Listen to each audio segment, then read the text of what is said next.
దేవుని సాన్నిధ్యమునకు కూడి వచ్చినటువంటి ప్రియ విశ్వాసులారా, దేవర నామములో మీ అందరికీ కృపా సమాధానం కలుగును గాక. ఆమేన్. మరి ఈ దినము చదువుకున్నటువంటి ధ్యాన వాక్య పాఠ్య భాగంలో మరి ఒకరు కనిపిస్తూ ఉన్నారు. ఎవరు అంటే మరి ఇక్కడ బైబిల్ గ్రంథంలోని మరి సామెతల గ్రంథము 30వ అధ్యాయము 1 నుండి 3 వచనములు మనం చదువుకున్న వారమే ఉన్నాం. ఈ వచనములలో యాకే కుమారుడైనటువంటి ఆగురు చేసినటువంటి ప్రార్థనాపూర్వకమైనటువంటి ఒప్పుకోలు కనిపిస్తుంది. ఏం కనిపిస్తుందండి? ఒప్పుకోలు. ఒప్పుకోలు అంటే ఒప్పుకోవడము, దేవుని సన్నిధిలో దేవుని ఎదుట ఒప్పుకోవడము. కాబట్టి క్రైస్తవ జీవితంలో అత్యంత లోతైనటువంటి ఆత్మీయ సత్యాలను మనకు మరి యొక్క వచనముల్లో నేర్చుకోవాల్సిన వారమై ఉన్నాము. మరి దీనిని బట్టి ఒక అద్భుతమైనటువంటి మరి ధ్యాన అంశముగా మనం తీసుకొని ధ్యానిద్దాం.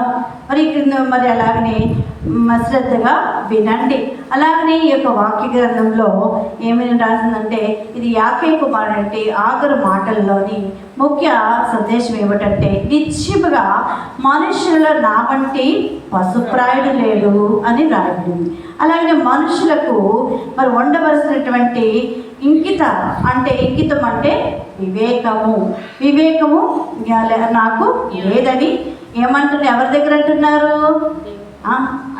ఇక్కడ ఎవరు ప్రార్థన చేస్తున్నారు? ఆగూరు ప్రార్థన చేస్తున్నారు. ఆగూరు యొక్క పుట్టుపురాతాలు ఏమీ రాయబడలేదు, కానీ ఆగూరు ఈ అధ్యాయంలో తప్ప బైబిల్లో మనకి ఎక్కడనూ కనబడదు. ఎప్పుడైనా విన్నారా, చదివారా? ఆగూరు కోసము వేరే మరి గ్రంథాలు అంటే వేరొక మరి పుస్తకములలో మరి మనం చూసిన వారు విన్నామా? లేదు. ఈ యొక్క ఆగూరు గురించి సామెతల గ్రంథంలో రాయబడి ఉంది. ఏంటంటే ఇక్కడ ఏం చేస్తున్నారు? ఆగూరు ప్రార్థన చేస్తున్నారు. ఆగూరు చేసినట్టు ధ్యాన అంశం ఏమిటంటే ఆగూరు చేసిన ప్రార్థన. ఏంటండి? ఆగూరు చేసిన ప్రార్థన. ఇప్పుడు మనం ఇంటి దగ్గర నుంచి బయలుదేరి వచ్చేటప్పుడు ఎలా వచ్చామండి? ప్రార్థన చేసుకుని వస్తాము. మరి నిండుగా వస్తామా, ఖాళీగా వస్తామా? ఒక గ్లాసును తీసుకుందాము. ఆ గ్లాసు గాజు గ్లాసు తీసుకుంటే పదిలివగా ఉంటేనే కదా అది పదిలిగా పగిలిపోకుండా ఉంటుంది. పగిలిపోకుండా ఉండాలంటే ఏం చేయాలి? జాగ్రత్త తీసుకోవాలి. కనుక ఖాళీ గ్లాసుల వలె మనము వచ్చాం, ఖాళీ కుండల వలె వచ్చాం. ఇప్పుడు ఎలా వెళ్ళాలి? నింపుకొని నిండుగా వెళ్ళవలసిన వారమే ఉన్నాము. ఎలా నింపబడతాము? ఆగూరు చేసిన ప్రార్థన ఏమిటి? ఒప్పుకుంటున్నాడు. ఈ వారం దినములలో మనము చేసిన ప్రతి చిన్న పాపమును, దేవునికి అభ్యంతరమైన కార్యాలను, దేవునికి అభ్యంతరమైనటువంటి పనులను మనం ఏమేమి చేస్తారో ఎక్కడ ఒప్పుకోవాలి? ఇప్పుడు దేవుని వద్ద ఒప్పుకోవలసిన వారమే ఉన్నాము. కాబట్టి మనలో ఒప్పుకోవాలి అంటే ఏముండకూడదు? గర్వం ఉండకూడదు, అహంకారం ఉండకూడదు, తగ్గింపు జీవితము ఉండకూడదు. ఇక్కడ చూసినట్లయితే మనుషులలో ఆగూరు అంటున్నారు కదా, నిశ్చయముగా మనుషులు నా వంటి అంటే పశుప్రాయుడు లేడు. మనుషులకు ఉండవలసినటువంటి వివేకము నాకు లేదని ఎక్కడంటున్నారు? దేవుని దగ్గర ఒప్పుకుంటున్నారు. మనమైతే మరి వెంటనే ఒప్పుకుంటామా? అయ్యో, నా వంటి వాడు ఇంకెవరు లేరు, నాకు ఎవరు తగ్గుతారు, ఎవరికి నాకు సాటి అని మనం ఏం చేస్తామండి? అతిశయోక్తిగా జరిగింది కొంచెమైతే మనము మరి కొండంతా చెప్తూ ఉంటాం. అలా ఎక్కువ చేసుకొని మన కోసం గొప్ప చేసుకొని మాట్లాడుకోవడము, చెప్పుకోవడము జరుగుతూ ఉంటుంది వాస్తవ జీవితాల్లో. కాబట్టి ఇంకా చూసినట్లయితే నేను జ్ఞానాన్ని అభ్యసించలేదని ఒప్పుకుంటున్నారు. ఏమండి? ఏం అభ్యసించలేదట? ఎవరు? ఆగూరు. పేరు చెప్పాలి. ఎవరు చేసిన ప్రార్థన ఇది? ఏం పేరు? అందరూ ఒకసారి చెప్తారా? ఎవరి కోసం నేర్చుకుంటున్నాము? ఆగూరు చేసిన ప్రార్థనలో ఏముంది? ఒప్పుకోలు ఉంది, ఒప్పుకోవడం ఉంది. ఈ దినం మనం చేయవలసిన పని ఏమిటి? ఒప్పుకోవడము, సమాధాన పడడము. కాబట్టి ప్రియ విశ్వాసులారా, పరిశుద్ధ దేవుని గురించి మరి గురించినటువంటి జ్ఞానము, ఏ జ్ఞానం పొందలేదని చెప్తున్నారు. పరిశుద్ధ దేవుని గురించినటువంటి జ్ఞానాన్ని నేను పొందలేదంటున్నాడు. ఈ లౌకిక జ్ఞానము కాదు, పొందలేదని అంటం లేదు. ఆగూరు ఏమని అంటున్నారు? దేవుని పరిశుద్ధ దేవుని యొక్క జ్ఞానాన్ని నేను పొందుకోలేదని చెప్పేసి మరి ఆగూరు ఒప్పుకుంటూ ఉన్నారు, చెప్తూ ఉన్నారు. కాబట్టి ప్రియ విశ్వాసులారా, ఈ దినం యొక్క ఆగూరు చేసిన ప్రార్థనలో 3 అంశములను ధ్యానం చేద్దాం. ఏంటండి? 3 అంశాలు ధ్యానం చేద్దాం. ఎందుకంటే ఆగూరు చేసినటువంటి ప్రార్థన ఎలాంటిదట? నిజమైన దైవిక పునాది, జ్ఞానానికి పునాది వంటిది. ఈ ప్రార్థన ఎలాంటిదండి? ఎవరు చేసిన ప్రార్థన? ఎందుకు అన్నిసార్లు అడుగుతున్నానంటే, ఎప్పుడు అడిగినా మర్చిపోకుండా చెప్పుతానని. మనం ఎవరైనా ప్రశ్న వేయవచ్చు, క్వశ్చన్ చేయొచ్చు. ఆ సమయంలో మరి మనం సమాధానం చెప్పేవారిగా ఉండాలి, కానీ వారితో చెప్పించుకునేవారిగా ఉండకూడదు. అందుకని నేను అన్నిసార్లు అడుగుతున్నాను. అడిగింది అడుగుతుంది, చెప్తుందని అనుకోవద్దు. ఎందుకంటే మనసులో మన హృదయంలో నాటుకోవాలి అంటే ఒక్క విషయాన్ని, దేవుని విషయాన్ని మాట్లాడినట్లయితే, చెప్పినట్లయితే మనకి ఎక్కువగా గుర్తు ఉంటుంది. కాబట్టి ప్రియ విశ్వాసులారా, ఇక్కడ ఆగూరు ప్రార్థన ఎలాంటిదంటే నిజమైన దైవిక జ్ఞానానికి పునాది వంటిది. మనం చేసే ప్రార్థన కూడా ఎలా ఉండాలి? పునాదిలాగా ఉండాలి. పునాదులు మరి ఉదాహరణకి గృహము కడతామండి. గృహము కట్టినప్పుడు మరి ఒకేసారిగా భూములంచి కట్టేస్తామండి. ఏం చేస్తారు? పిల్లర్స్ వేస్తారు, గట్టిగా కడతారు. కట్టిన తర్వాత పునాది కడతారు. మళ్ళా బేస్మెంట్ చాలా దిట్టముగా ఉంటేనే ఇల్లు నిలబడుతుంది. అలాగే నీ ఆత్మీయ జీవితం ఫలించాలి అంటే మన ప్రార్థన ఎలా ఉండాలి? ఆగూరు చేసినటువంటి ప్రార్థన వలె పునాదిగా ఉండాలి. దేనికి పునాది ఉండాలి? పరిశుద్ధ జ్ఞానానికి పునాది కలిగి ఉండాలి. కాబట్టి ఇక్కడ ఆగూరులో ఏమి మనం నేర్చుకోవాలి అంటే, ఆగూరు మనసు ఎలాగుందంటే దీనత్వపు మనసు గలవాడై ఉండాలి. దీనత్వము అంటే తగ్గింపు జీవితము. తగ్గింపు, ఇంకా తగ్గించుకోవాలా అని మనం అనుకుంటూ ఉంటాం. నిజమే, దేవుని నీతికి దగ్గర మనం ఎపాటి వారము కదండి, మన జ్ఞానం ఎపాటిది. కాబట్టి అందుకే దాదాసాయి గారు రాశారు మన యొక్క తెలుగు క్రైస్తవ పాఠ పుస్తకంలో, దైవాత్మారమ్మ స్వంత వచ్చిన పాటే కదా, అందరూ పాడండమ్మా.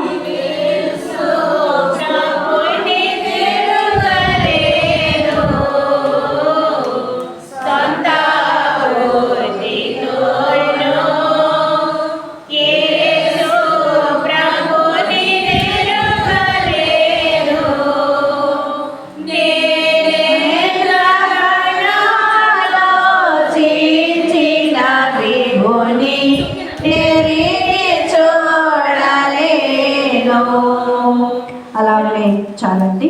స్వంత బుద్ధితో కానీ, స్వంత జ్ఞానంతో కానీ, స్వంత ఆత్మతో కానీ దేవుని మనం చూడలేము. దేవుని యొక్క మహిమను మనము చూడలేము. దేవుని జ్ఞానాన్ని పొందుకోవాలి అంటే మనము దేవునితో పెరుగులాడేవారిగా ఉండాలి. కాబట్టి ఇంకా చూసినట్లయితే ఆగూరులో లోతైన ఆత్మీయ సత్యాలు ఉన్నవి. ఏమున్నాయండి? ఆగూరు ప్రార్థనలో దాగి ఉన్నటువంటి 3 ముఖ్యమైన ఆత్మీయ అంశాలు ఏమిటంగా, మొదటిది పరిపూర్ణమైన దీనత్వము. ఏంటండి? పరిపూర్ణమైనది, సంపూర్ణము, మరి అర్ధాకారము, పూర్ణము అంటుంటాం. సంపూర్ణం అంటే పూర్తిగా పూర్తి చేయడం. కాబట్టి లోతైనటువంటి ఆత్మీయ సత్యాలు ఇక్కడ తెలియజేస్తుంది. డీప్ మరి ఇన్సైట్స్ అని అంటారు. కాబట్టి ఆగూరు ప్రార్థనలో దాగినటువంటి మొదటి అంశం ఏమిటండి? పరిపూర్ణమైన దీనత్వము. ఆగూరు తనను తాను అందరికంటే అజ్ఞానినని ఒప్పుకుంటున్నారు. మనం ఒప్పుకుంటామా? చెప్పాలి. అందరికంటే నేను జ్ఞానిని కాదు, అజ్ఞానిని అని ఒప్పుకుంటామా? ఓ 10 12 ఆకులు ఎక్కువ పైన పెడతాంతో తప్ప కింద ఉండడానికి ఇష్టపడము. కాబట్టి దేవుని సన్నిధికి వచ్చిన మనము ఎలా ఉండాలి? తగ్గింపు, కిందే ఉండాలి. మనము పైకి వెళ్ళాలని కోరుకోకూడదు. అంటే ప్రార్థన చేయాలంటే ఎప్పుడు ఇదే స్థితిలో ఉండాలా అంటే ఆత్మీయ జీవితంలో తగ్గింపు కలిగి ఉండాలి. ఎలా ఉండాలండి? తగ్గింపు కలిగి ఉండాలి. మరి పరిపూర్ణమైన ధీరత్వాన్ని మనము కలిగి ఉండాలి. ఆగూరు తనను తాను అందరికంటే ఏమంటున్నారు? అజ్ఞానులని ఒప్పుకుంటున్నారు. మరొక మాట అంటున్నారు, పశుప్రాయుడునని ఒప్పుకుంటున్నారు. నేను పశుప్రాయులను అని ఒప్పుకుంటున్నారు. లోకంలో చాలామంది తమకు అన్నీ తెలుసని తెలియదని ఎవరైనా అంటారండి? చెప్పాలి. అమ్మ చివరున్న తల్లి లేని వారు శ్రద్ధగా వినండి. అందరికంటే ఏమంటారండి? అన్నీ తెలుసు అని అంటారా? తెలియదని అంటారా? తెలియకపోయినా అక్కడ మేనేజ్ చేస్తారు, సర్దుబాటు చేస్తారు. ఇప్పుడు ఏదైనా తెలియదు అనుకో, ఒకవేళ తెలియదంటే ఇంకేమీ తెలియదు అని మన కిందకి తోసేస్తారు, లేకపోతే ఏదోలా నీచకంగా చూస్తారేమో అనేసి ముందే ఏం చేస్తారండి? తెలియకపోయినా తెలుసని చెప్తూ ఉంటారు. కాబట్టి మరి అన్నీ తెలుసని ఏం చేస్తారు? గర్విస్తారు. ఏం చేస్తారండి? తెలియకపోయినా తెలుసని చెప్పడంలో వాళ్ళ మనసు ఎలాగుంది? దీనత్వముగా ఉందా? గర్వంగా ఉందా?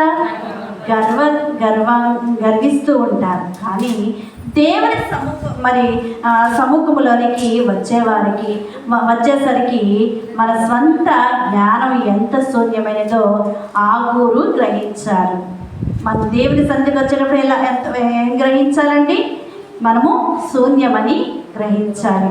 అన్నీ తెలుసని గౌరవిస్తారు, కానీ దేవుని సముఖంలోనికి వచ్చేసరికి తన స్వంత జ్ఞానము, మనం పాడుకున్నాం కదా, స్వంత బుద్ధి స్వంత జ్ఞానం ఎంత శూన్యమైనదో మనము గ్రహించవలసిన వారమే ఉన్నాం. ఆగూరు ఎలాగైతే గ్రహించారో మనము కూడా గ్రహించవలసిన వారమే ఉన్నాం. ఇక ఆత్మీయ జీవితము, క్రైస్తవ జీవితానికి ఇది ఒక మంచి గుణపాఠము. అంటే ఈ యొక్క అధ్యాయము ఎంతో తోడ్పడుతూ ఉంటుంది. దేవుని ఎదుట మనము మన సుగుణాలను కాకుండా మన బలహీనతలను ఒప్పుకోవడమే యథార్థమైన ప్రార్థన. ఎలాంటి ప్రార్థన చేయాలండి? మనలో ఉన్న మంచి గుణాలను కాకుండా మనలో ఏ బలహీనత అయితే ఉన్నదో ఆ బలహీనత కోసము దేవుని సన్నిధిలో ఒప్పుకొని కన్నీరు కార్చి యథార్థమైనటువంటి ప్రార్థన చేయవలసిన, ఇది ఏ నిజమైన యథార్థ ప్రార్థన. ఎలాంటిదండి యథార్థ ప్రార్థన? మన బలహీనతలు ఒప్పుకోవడంలో ఒప్పుకోవడమే యథార్థమైన ప్రార్థన. రెండవదిగా చూసినట్లయితే రెండవ విషయము, దేవుని పరిశుద్ధత ముందు మానవ అల్పత్వాన్ని గుర్తించడము. అల్ప విశ్వాసము మనలో ఎప్పుడు ఉంటుంది. విశ్వాసము పూర్తిగా ఉంటుందండి మనలో. ఒక్కొక్కసారి విశ్వాసంగా ఉంటాము, ఒక్కొక్కసారి పడిపోతూ ఉంటాము, అవిశ్వాసంతో ఉంటాము. కానీ దేవుని బిడ్డలుగా ఉన్న మనము ఎలా ఉండాలట? ఆయన విశ్వాసంతో మనము ముందుకి వెళ్ళాలి. మానవ అల్పత్వాన్ని గుర్తించడము. దేవుని యొక్క అనంతమైన మహిమను, పరిశుద్ధతను చూసినటువంటి ఏ మనుష్యుడైనా సరే ఆ అపవిత్రతను, అల్పత్వాన్ని గ్రహించకుండా ఉండలేడు. కాబట్టి అందుకే లేఖనంలో చూసినట్లయితే యెషయా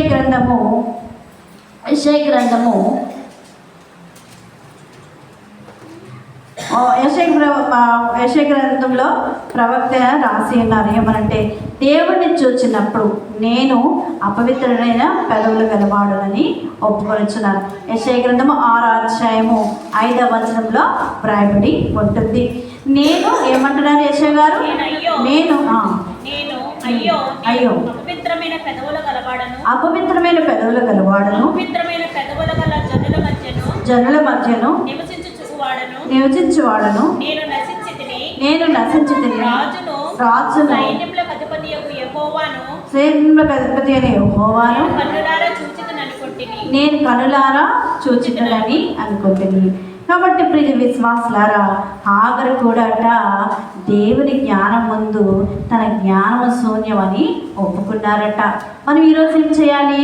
నా జ్ఞానం ఎపాటిదయ్యా, నేను ఎపాటిదాన్ని, ఏ పాటిదానయ్యా నన్నింతగా హెచ్చించుటకు నేనెంతటిదానయ్యా నాపై కృప చూపుటకు.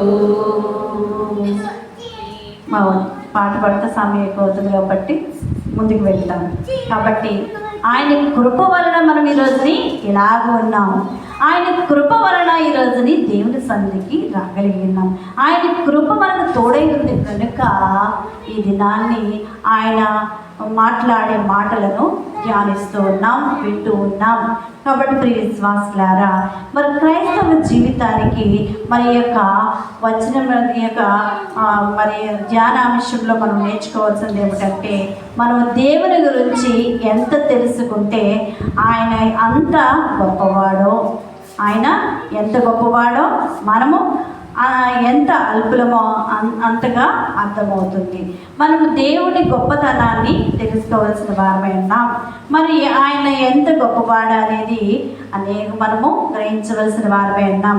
ఇంకను ఆయన గొప్పతనము దగ్గర, ఆయన శక్తి ముందు మనం ఏ పాటి వారము కాము. కాబట్టి మనం ఏం చేయాలి? నేను చాలా దీనురాలిని, నన్ను అల్పురాలిని, పాపిని యేసయ్యా అని మనం ఒప్పుకోవాలి, తగ్గించుకోవాలి. కాబట్టి పాపిని యేసు ప్రభు, నే పాపిని యేసు ప్రభు,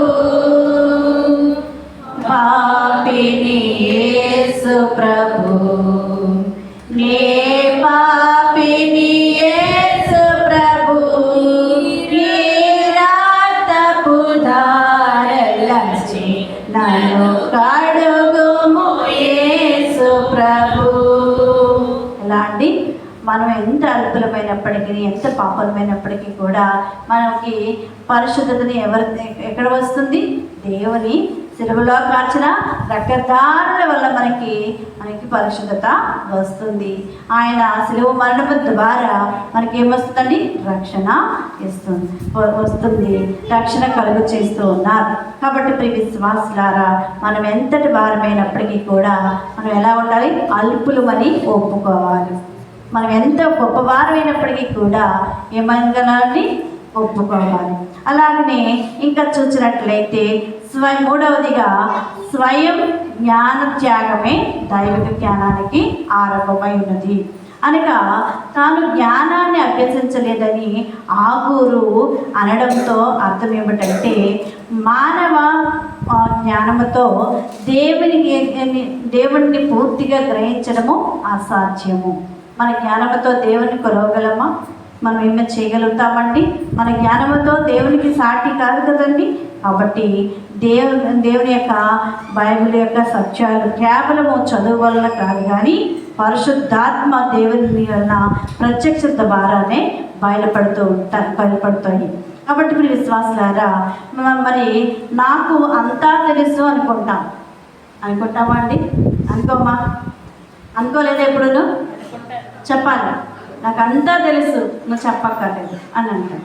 కానీ మనము నిజంగానే మరి వాస్తవానికి కవలైన వారు, మరి రైటర్స్ రాసిన వారు ఉన్నారు.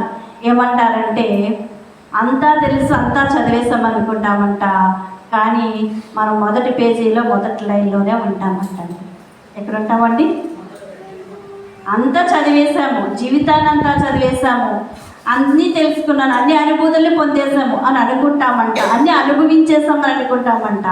కానీ మనం మళ్ళీ ఎక్కడ ఉంటామండి? వెనుదిరిగి చూస్తే మళ్ళీ మొదటి పేజీలోనే, మొదటి లైన్లోనే మనం ఉంటామంట. కాబట్టి మనము అంతా తెలిసినా సరే దేవుని దగ్గర ఒప్పుకోవాలి. నాకేమీ తెలియదయ్యా, నేను జ్ఞానం లేదు దానయ్యా, జ్ఞానం అంతా పాడు చేసుకున్నానయ్యా, నీ వద్దకు వచ్చినానని నన్ను దిద్దుము చిన్న ప్రాయం అనే దాదాసాయి గారు రాసిన కీర్తనలో జ్ఞానం అంది నేను పాడు చేసుకుంటానని చట్టం ఉంది కదండి.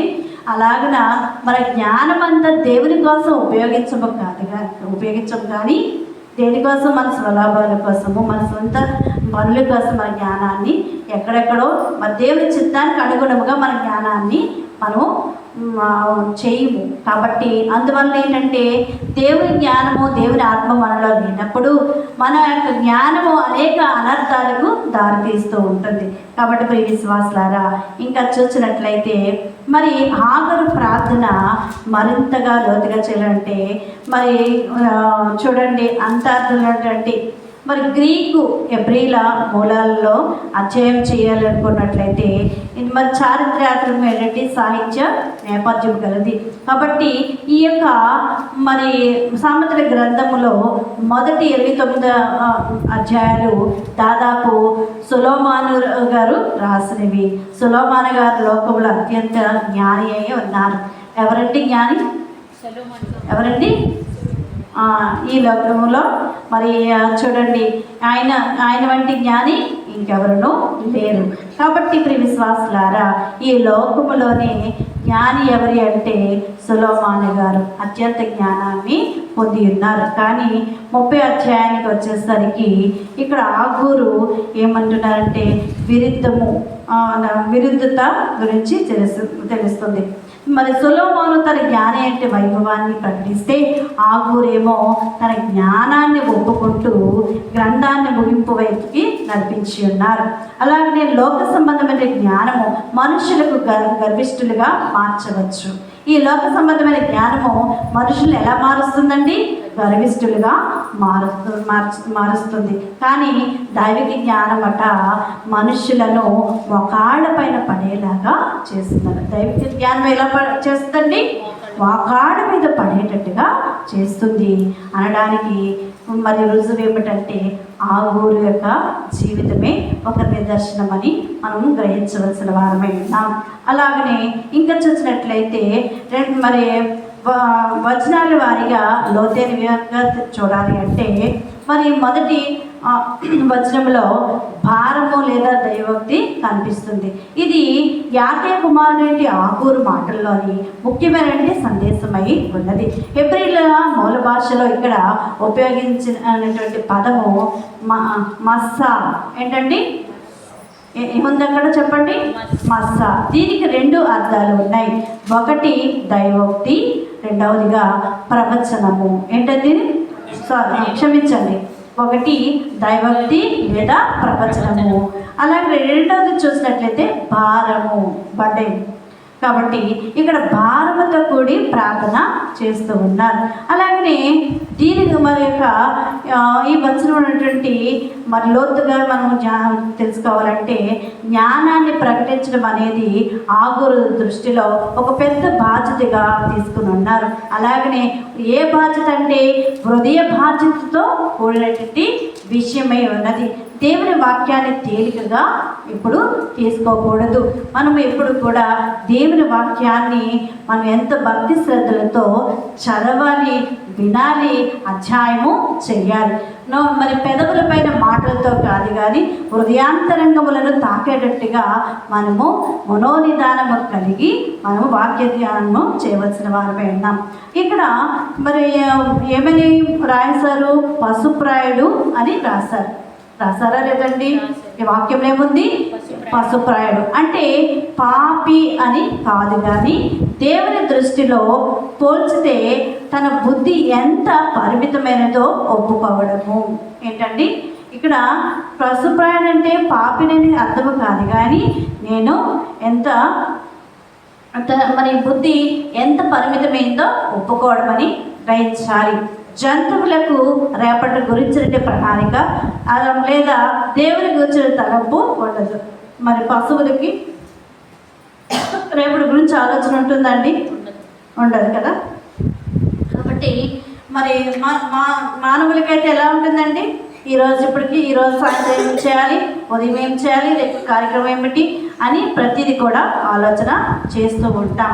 కాబట్టి ప్రియ విశ్వాసులరా, దేవుని గురించిన తలంపు పశువులకైతే ఉండదు. కానీ ఆగూరు అంటున్నారు కదా, దేవుని ఉత్తమమైనటువంటి ఆలోచనలతో పోలిస్తే నా మనస్సును మరి మేధస్సు కేవలము ఒక జంతువు స్థాయి వంటిదని తగ్గించుకొని మాట్లాడుతున్నారు, మనకి తెలియజేస్తూ ఉన్నారు. అలాగనే ఫిలిప్పీయులకు రాసినటువంటి పత్రిక 2వ అధ్యాయం 5వ వచనం ప్రకారం మరి చూసినట్లయితే, క్రీస్తు యేసునకు కలిగినటువంటి ఈ మనస్సు దీన మనస్సు కలిగి ఉండడానికి ఇది పరాకాష్ఠని రాయబడుతుంది. మనం ఏం చేయాలండి? దీన మనస్సు కలిగి ఉండాలి. క్రీస్తునకు కలిగినటువంటి ఈ మనస్సు, ప్రభువారు ఏ మనస్సు కలిగి ఉన్నారు?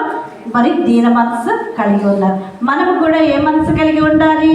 దీన మనస్సు కలిగి ఉండాలి. 3వ వచనము చూసినట్లయితే దేవుని గురించినటువంటి జ్ఞానం గురించి రాయబడి, నేను జ్ఞానాన్ని అభ్యసించలేదు, పరిశుద్ధ దేవుని గురించిన జ్ఞానము పొందలేదని ఆగూరు చెప్తున్నారు. హెబ్రీయులు మరి బైబిల్ గ్రంథంలో ఇక్కడ పరిశుద్ధత లేదు, పరిశుద్ధ దేవుడని మరి రాయబడింది. ఈ యొక్క పరిశుద్ధ దేవుడు అనేటువంటి మాటలకి కెదోషి అని బహువచనము మరి పదముగా వాడబడింది. ఏంటంటే కెదోషిం అని అనేటువంటి బహువచనం పదముగా వాడబడింది. ఇది దేవునికి త్రిత్వానికి మరియు ఆయన సర్వోన్నతమైనటువంటి పరిశుద్ధతకు సూచనై సాదృశ్యమై ఉన్నది. ఆగూరు యొక్క ఉద్దేశం ఏమిటంటే, నేను లోక సంబంధమైన మరి తత్వశాస్త్రాలు చదివి ఉండవచ్చు, కానీ పరిశుద్ధుడైనటువంటి దేవుని స్వరూపాన్ని పూర్తిగా అర్థం చేసుకునేటువంటి శక్తి ఏమాత్రము మానవ విద్యకు సాటి రాదు. మరి మన జ్ఞానము దేవుని జ్ఞానానికి సాటి రాదని తెలుసుకోవాల్సిన వారమే ఉన్నాం. అలాగనే క్రైస్తవ వేదాంత ప్రాముఖ్యత ఏమిటంటే, జ్ఞానోదయానికి ముందు ఏమొస్తుందండి? జ్ఞానోదయానికి ముందు చీకటి వస్తుంది. ఆత్మీయ జీవితంలో మనము ఎదగాలి అంటే మనము మన యొక్క ఆత్మీయ దారిద్ర్యాన్ని ఒప్పుకోవాలి. అలాగనే యేసుక్రీస్తు కొండ మీద ప్రసంగంలో చేసినప్పుడు మొదటిగా ఇదే చెప్పాలి. ఏమని చెప్పారంటే, ఆత్మ విషయమైన వారు వీరులైన వారు ధన్యులు, పరలోక రాజ్యము వారదని అభిషేకిస్తారు. అభిషేకం పొందుకోవాలంటే ఏం చేయాలి? దేవుని సన్నిధిలో ఒప్పుకోవాలి. కాబట్టి నిత్యముగా మనుషుల్లో నా వంటి ప్రాసప్రాయుడు లేడని ఎవరు ఒప్పుకుంటారండి? ఎవరైనా ఒప్పుకుంటారా? ఒప్పుకోరు. ఆగూరు తాను వసప్రాయుడని చెప్పేసి మరి ఒప్పుకుంటున్నారు. మనము కూడా ఆత్మీయ జీవితంలో ఎంతగానో మనము ఒప్పుకోవలసిన వారమై ఉన్నాం. కాబట్టి ప్రియ విశ్వాసులు ఇంకా చూసినట్లయితే, మరి సొలొమోను వంటి రాజుల కాలంలో బ్రతికినటువంటి ఆగూరు రాజభవన జ్ఞానాన్ని కాక దేవుని ఎదుట తగ్గించుకునే దీనత్వాన్ని కోరుకున్నాడు. మనము కూడా ఆ స్థితిని కోరుకోవలసిన వారమే ఉన్నాం. ఈరోజు మన ప్రార్థన జీవితం ఎలా ఉంది? దేవుని ఎదుట మన జ్ఞానాన్ని ప్రదర్శిస్తున్నామా? లేదా ఆ గురు వలె, ప్రభువా నీవు తప్ప నాకు ఏ జ్ఞానమును లేదయ్యా అని మరి మోకరిల్లుతున్నామా అనేది పరిశోధన చేసుకోవలసిన వారమే ఉన్నాం. తీర్మానం చేసుకోవలసిన వారమే ఉన్నాం. ఎలాగంటే మన గర్భాన్ని, స్వనీతిని మరి సిలువ చెంత విడిచిపెట్టి పరిశుద్ధులైన యేసుక్రీస్తు ప్రభు ద్వారా దేవునిచ్చేటువంటి పరలోక జ్ఞానాన్ని అనుదినము పొందవలసినటువంటి అనుభవంలోనికి మరి వచ్చేలాగా తీర్మానం చేసుకోవలసిన వారమై ఉన్నాం. కాబట్టి ప్రియ విశ్వాసులారా, ఇంకా చూసినట్లయితే ఉదాహరణకి మరి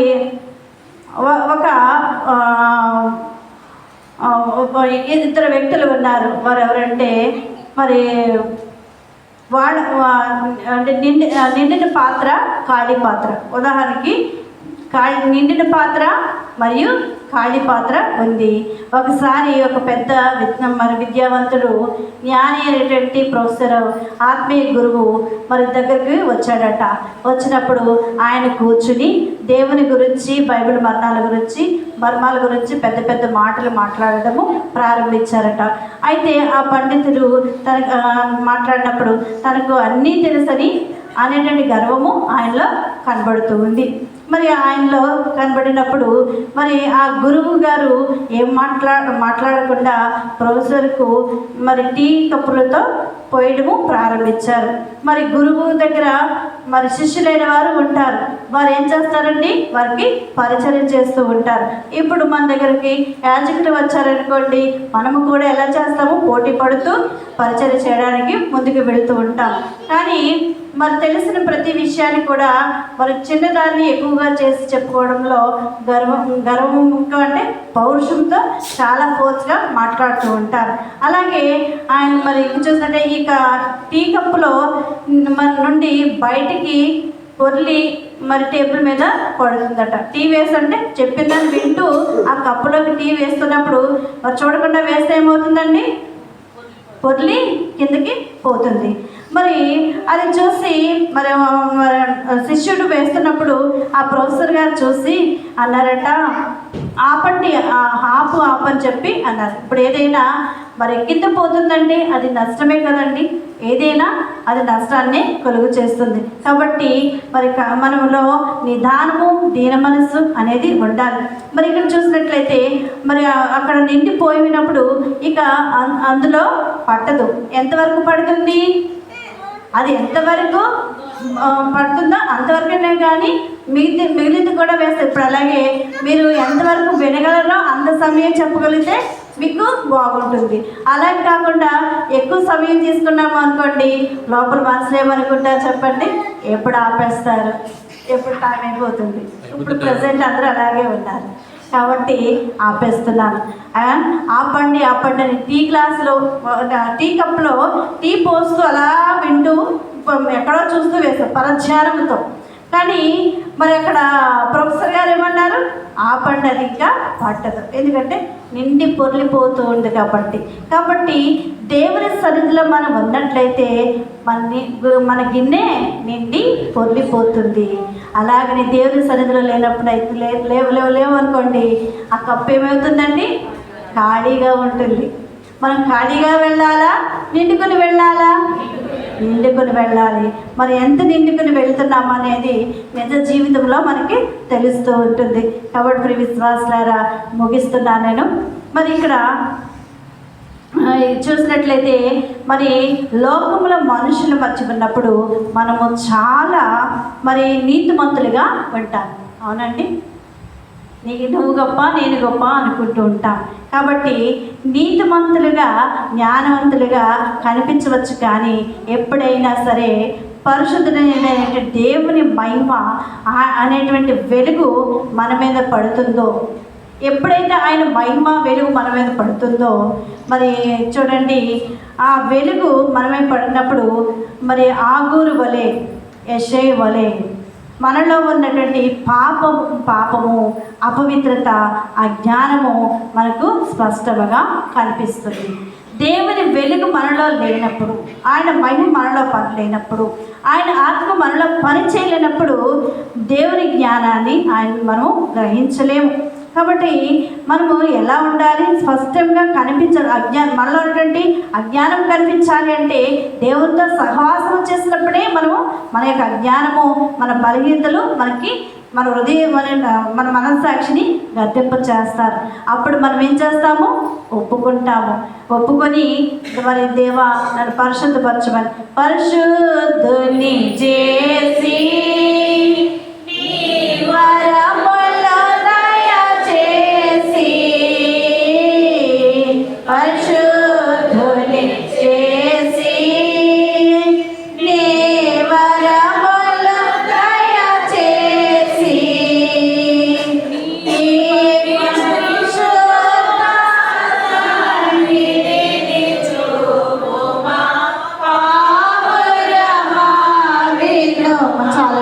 ముగిస్తాను.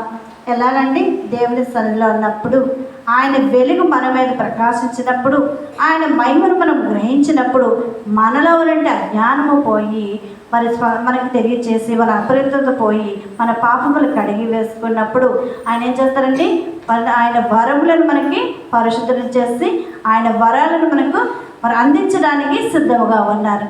ఈరోజు మీరు అందరూ అందుకోవడానికి సిద్ధముగా ఉన్నారా? దేవుడిచ్చే వరాలు, దేవుడిచ్చే మహిమ, ఆయన ఉదయకాంతి, ఆయన సన్నిధి కాంతి మన మీద పడాలని మనం కోరుకుంటున్నామా? కోరుకున్న వారమై దేవుడి సన్నిధిలో, ఆయన సహవాసములో ఆగూరు వలె మరి దీన మనసు కలిగిన వారుగా, దేవా నాకు అతిగా ఏది వద్దు కానీ మితముగా చేసి నా ఆత్మీయ జీవితం నేను బలపడిగే ధన్యత నాకు దయచేయండి. ప్రార్థన చేసుకుందాం. మనం దేవుని పాదాలు పట్టుకుని వేడుకుందాం. కాబట్టి మరి ఇక్కడ ఆగూరు ఏ స్థితి అయితే తలాంతి కలిగితే ఉన్నారో ఆగూరు వరుసలో మనందరినీ దేవాది దేవుడు రాకడొచ్చేంత వరకు నడిపింపచేసి బలపరిచి ఆత్మీయ జీవితంలో నూరంతల మరి ఫలభరితమైన జీవితము దేవదేవుడు, దివ్య దేవుడు, అలాగనే త్రిత్వ దేవుడు మనందరికీ అనుగ్రహించును గాక. ఆమేన్. అందరం మోకరించినట్లయితే సమయము మన యొక్క మరి కోపాస్ ప్రార్థన చేద్దాం. చిన్న ప్రార్థన, వాక్య ముగింపు ప్రార్థన చేసిన తర్వాత మరి జ్ఞానంలో నడిపిస్తారండి. ప్రార్థన. మహిమోన్నతుడా, మహిమా స్వరూపిణికి నమస్కారం, స్తోత్రాలు చెల్లిస్తూ ఉన్నాం. దావీదు తండ్రి, ఈ సమయం అందు ఆగూరుని మేము జీవితంలో ప్రభా ఆ దీన మనస్సును ఎలాగైతే తండ్రి ఉన్నారో మేము ధ్యానం చేసే ధన్యత ఇచ్చారు. వందనాలు ప్రభా. ఆగూరు వరుసలోకి ప్రతి ఒక్క బిడ్డని నడిపింపచేసి మీరే మహిమను పొందమని, మాలో ఉన్నటువంటి అజ్ఞానమును, అపవిత్రతను, పాపమును ప్రభా కడిగి వేసుకొని దేవా తండ్రి నాయన నా ప్రభా పశుప్రతి వారిగా నాతని సన్నిధానంలో తండ్రి నేను నీ ఘనత కోసం మేము వెలుగెత్తి చెప్పేవారిగా, నీ మహిమ కోసం మేము పనిచేసేవారిగా, తగ్గింపు జీవితం కలిగిన వారిగా ఉండటానికి పరిపచేసే మహిమను పొందమని ఇంతవరకు ప్రభా నన్ను మరుగుపరిచి మీరు మాట్లాడిన విధానాన్ని బట్టి వర్ణించుకునొచ్చు. ఆ తండ్రి నా ప్రభా మీరే వాక్యదారిగా దిగి వచ్చి బోధించినటువంటి యేసు నామములో ప్రార్థించి వేడుకుంటున్నాం తండ్రి. ఆమేన్.